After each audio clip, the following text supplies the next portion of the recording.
الحمد للہ رب العالمین والصلاة والسلام علی رسولہ الامین محمد وعلی آلہ وصحابہ اجمعین اما بعد۔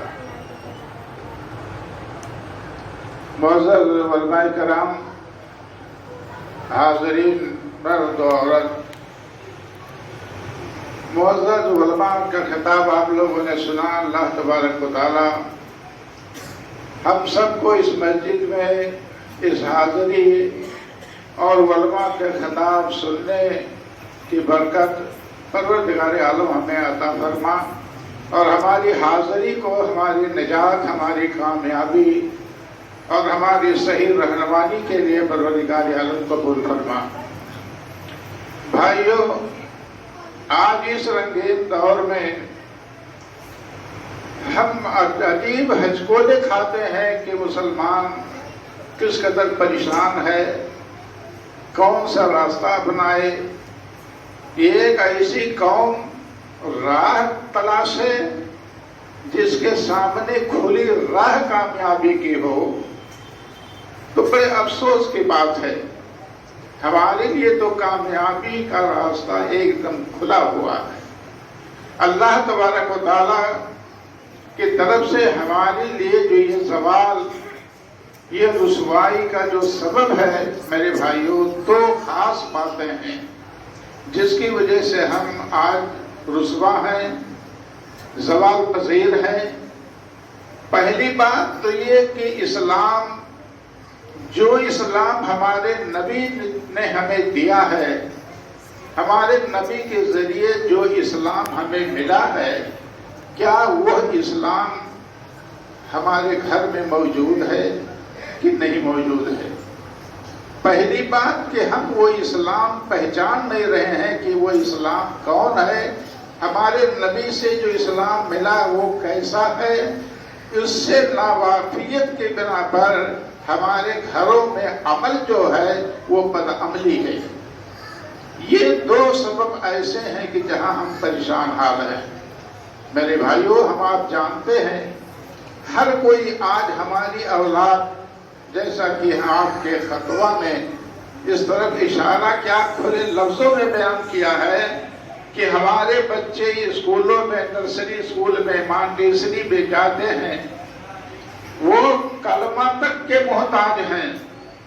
وہ درود کیا ہے، تحیات کیا ہے، الحمد شریف بھی وہ بچے نہیں جانتے ہیں۔ اپنے محلے کے بہتیرے بچوں کو پکڑ کر کے جائزہ لیا ہے۔ اہل حدیث لوگوں کے بچوں کا بھی یہ حال ہے، جسے اللہ نے توفیق دی ہے وہ مکتب اصلاح العلوم میں بھیجتے ہیں۔ اللہ انہیں سب تک توفیق دے۔ وہ بچے تو الحمدللہ ایسا لگ رہا ہے کہ وہ کامیاب ہیں، دین سیکھ لیں گے، نماز روزہ کا طریقہ بھی سیکھ لیں گے۔ لیکن بہت سارے ایسے بچے ہیں جو سرکاری اسکولوں میں وہ لباس پہنا کر کے مائیں لے جا کر کے بستہ پیٹھ پہ اپنے لاد کر کے اسکول تک پہنچاتی ہیں، اور یہاں مکتب میں آنے کے لیے 7 بجے 8 بجے تک بچہ سوتا رہے گا۔ کہیں کہ یہ مولانا لوگ اتنے بے پرواہ ہو گئے ہیں کہ خبر نہیں لیتے ہیں کہ بچہ مکتب میں آیا کہ نہیں آیا۔ یہ حال ہو گیا ہو ہمارا، تو یہ بتائیے کہ ہمارے مستقبل کا کیا ہوگا؟ آج ہمارے آپ کے موجودگی میں جب یہ حال ہے، تو وہ بچے جو اسکولوں میں پڑھ کر کے نکلیں گے، کوئی انجینئر بن جائے، کوئی بیرسٹر بن جائے، کوئی ڈاکٹر بن جائے، لیکن بیچارہ وہ محتاج، اس کو نہ تحیات یاد ہے نہ تو درود یاد ہے۔ ماں باپ بہت ایسا کر دیتے ہیں، ٹیوشن کرا کر کے مبارک کہیں ختم کرا دیے، تو کم ہی لوگوں کو یہ توفیق ہوتی ہے۔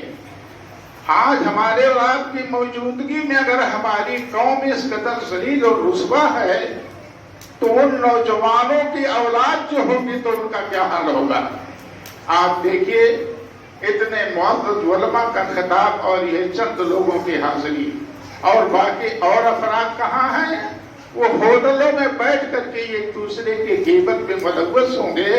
وہ اتنا نہیں جانتے کہ ہم غیبت کرتے ہیں، یہ میز پر بیٹھ کر کے چائے نوشی کرتے ہیں، تو اللہ کے نظر میں وہ کیا ہے کہ وہ سب مل کر کے اپنے مرے بھائی کا گوشت کھانے میں لگے ہوئے ہیں۔ آپ خود قسمت ہیں کہ ایسے موقع پر اللہ کے اس دربار میں یا ایسے مبارک مجلسوں میں آپ پہنچ کر کے مستفید ہوتے ہیں۔ بھائیو، اپنی اولاد کو یہ سوچو کہ جو اسلام ہمارے نبی نے ہمیں دیا ہے وہ ہمارے گھر میں ہے کہ نہیں ہے۔ اگر اپنے گھر میں آپ نہیں رکھ پا رہے ہیں، نہیں دیکھتے ہیں، تو حشر کیا ہوگا؟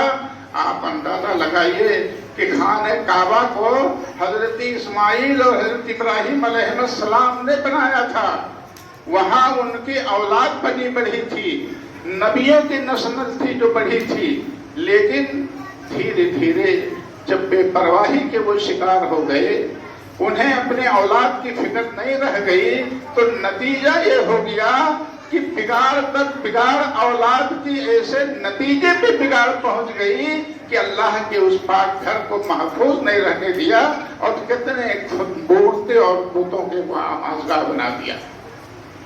آج آپ اور ہماری اگر بے فکری ہے اپنے اولاد سے، اسلام کا عمل ہمارے گھر میں اگر نہیں موجود ہے، ہم نہیں فکر مند ہیں، تو یہ بتائیے کہ ہماری اولاد اور پھر ان کی اولاد کا پھر کیا حشر ہوگا؟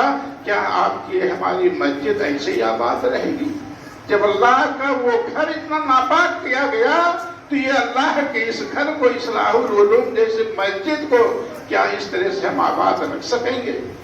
میرے بھائیوں، اللہ تبارک و تعالیٰ کی طرف سے ہمارے لیے جو ذلت و رسوائی ہے، محض دو سبب کی وجہ سے، خاص طور سے کہ اللہ کے نبی سے جو اسلام ہمیں ملا ہوا تھا وہ ہمارے پاس ہے کہ نہیں ہے۔ آپ دیکھیے، اسلام، ہر کوئی اسلام کے نام پر، جیسا کہ آپ نے شیخ سے سنا ہے کہ 73 فرقے ہوں گے، اسلام کے نام پر آپ کے سامنے کتنے لوگ گھوم رہے ہیں۔ اسلام ہی کے نام پر کتنی خوریزی ہو جاتی ہے۔ آپ اپنے محلے میں دیکھتے ہیں، کوئی کہتا ہے کہ ہم صحیح ہیں، ہر کوئی کہتا ہے کہ ہم صحیح ہیں۔ آخر صحیح کا دعویٰ کرنے والا وہ کس بنیاد پر بولتا ہے کہ ہم صحیح ہیں؟ دو آدمیوں میں جھگڑا ہوتا ہے تو دونوں آدمی آپس میں کوئی مسئلہ حل نہیں کر سکتے، بلکہ وہ دونوں اپنے سے زیادہ پڑھے ہوئے کے پاس جاتے ہیں، دونوں وکیل رکھتے ہیں، وکیل ہوتے ہوئے بھی وہ دونوں کے وکیل معاملہ حل نہیں کر سکتے، بلکہ اپنے سے زیادہ پڑھے ہوئے کے پاس جاتے ہیں، وہاں مسئلہ لے جا کر کے حل کس بنیاد پہ ہوتا ہے؟ جو ملک کا دستور ہوتا ہے وہ جج کی شکل میں بیٹھ کر کے اس دستور کی کتاب کو پڑھ کر کے بتاتا ہے اور مسئلہ حل کرتا ہے۔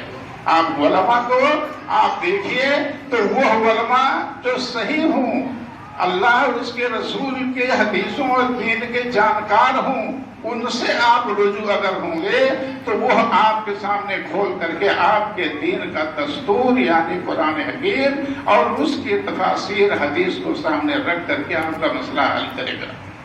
میرے بھائیو، اسلام کو اپنائیے، لا عز لنا الا بالاسلام۔ جب تک کہ اسلام کو اپنے سینے سے ہم لگا لے نہیں پائیں گے، ہم عزت والا نہیں بن سکیں گے۔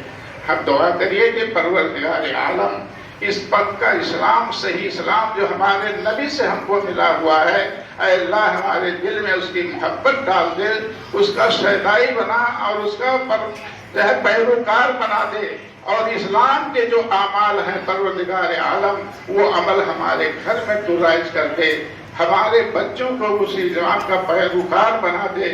ہم کو پروردگار عالم وہ توفیق عطا فرما کہ ہم اپنے بچوں کو تیرے دین اور تیرے نبی کے بتائے ہوئے راستے پر ہم لگانے کی ہمت اور جرأت رکھیں۔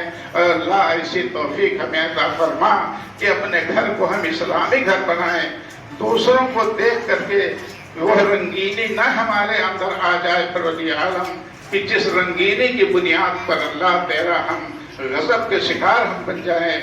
دعا فرمائیے کہ اللہ تبارک و تعالیٰ اس رنگین دور میں جہاں ہمیں زندگی گزارنی ہے، پروردگار عالم تو ہم سے اگر غلطی ہو جائے تو اللہ معاف فرما دے اور ہماری غلطیوں کی پروردگار عالم اس دنیا میں سزا نہ دے۔ اے اللہ تو مظلوم مسلمانوں کی مدد فرما، جہاں مظلوم کرا رہے ہیں، جہاں شور چلا رہے ہیں، جہاں ان پر آفتیں گزر رہی ہیں، پروردگار عالم ان کی مصیبتوں کو دور فرما دے اور ان کی راحت کا کوئی سامان عطا فرما دے. ربنا آتنا فی الدنیا حسنہ وفی الآخرۃ حسنۃ وقنا عذاب النار. ربنا آتنا فی الدنیا حسنہ وفی الآخرۃ حسنۃ وقنا عذاب النار. پروردگار عالم ہمیں وہ توفیق عطا فرما دے کہ ہم اپنے بھائیوں سے محبت رکھیں، اپنے دین سے محبت رکھیں اور ایک دوسرے سے مل جل کر کے پروردگار عالم ہم چلیں. تو نے کہا ہے کہ انما المؤمنون اخوہ. اے اللہ دنیا کے جتنے مسلمان ہیں پروردگار عالم وہ ہمارے بھائی ہیں. ان کے دکھ درد کو اے اللہ ہم اپنا دکھ درد سمجھتے ہیں. ان کی پریشانی کو پروردگار عالم تو دور فرما دے. اے اللہ تیرے کہنے سے ہم ان کو بھائی مانتے ہیں، اپنا دینی بھائی سمجھتے ہیں. اے اللہ ان کی تکلیف کو، ان کی مصیبتوں کو تو دور فرما اور ان پہ ظلم کرنے والوں کا اللہ خونی پنجہ تو مروڑ دے. لا الہ الا الاسلام جو پروردگار عالم نے ہمیں اعلان کر کے کہہ دیا ہے، اے اللہ اس روشنی میں ہمارے دل کو تو کھول دے. ہم اسلام سے محبت کریں اور اسلام پہ چلنے والوں سے اللہ تبارک و تعالی ہمیں محبت کرنے کی توفیق عطا فرما دے. ربنا تقبل منا انک انت السمیع العلیم وتب علینا انک انت التواب الرحیم. وصلی اللہ تعالی علی خیر خلقہ محمد وآلہ وصحبہ اجمعین برحمتک یا ارحم الراحمین. اللہ